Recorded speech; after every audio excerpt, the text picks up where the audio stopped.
क्या मौसम चेंज होते ही आपको खांसी और जुकाम शुरू हो जाता है? नाक बैंड, गला खराब और सीने में हेवीनेस महसूस होती।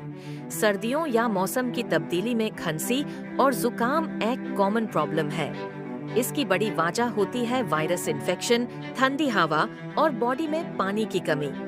खांसी और जुकाम का आसान घरेलू नुस्खा: दिन में 2 से 3 मरतबा नीम गर्म पानी में 1 चम्मच शहद और कुछ कतरे लेमन जूस मिलाकर पी लें। शहद गले को सॉफ्ट करता है, जबकि लेमन इम्यून सिस्टम को स्ट्रॉन्ग बनाता है। इसके साथ साथ ज्यादा गर्म पानी पिए, बहुत ठंडा खाना या पानी ना पिए और प्रॉपर आराम करें।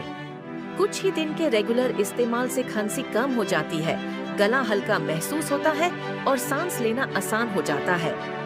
अगर ये मालूमात आपके लिए फायदेमंद हो तो वीडियो को लाइक करें, चैनल को सब्सक्राइब करें और इस वीडियो को शेयर करें।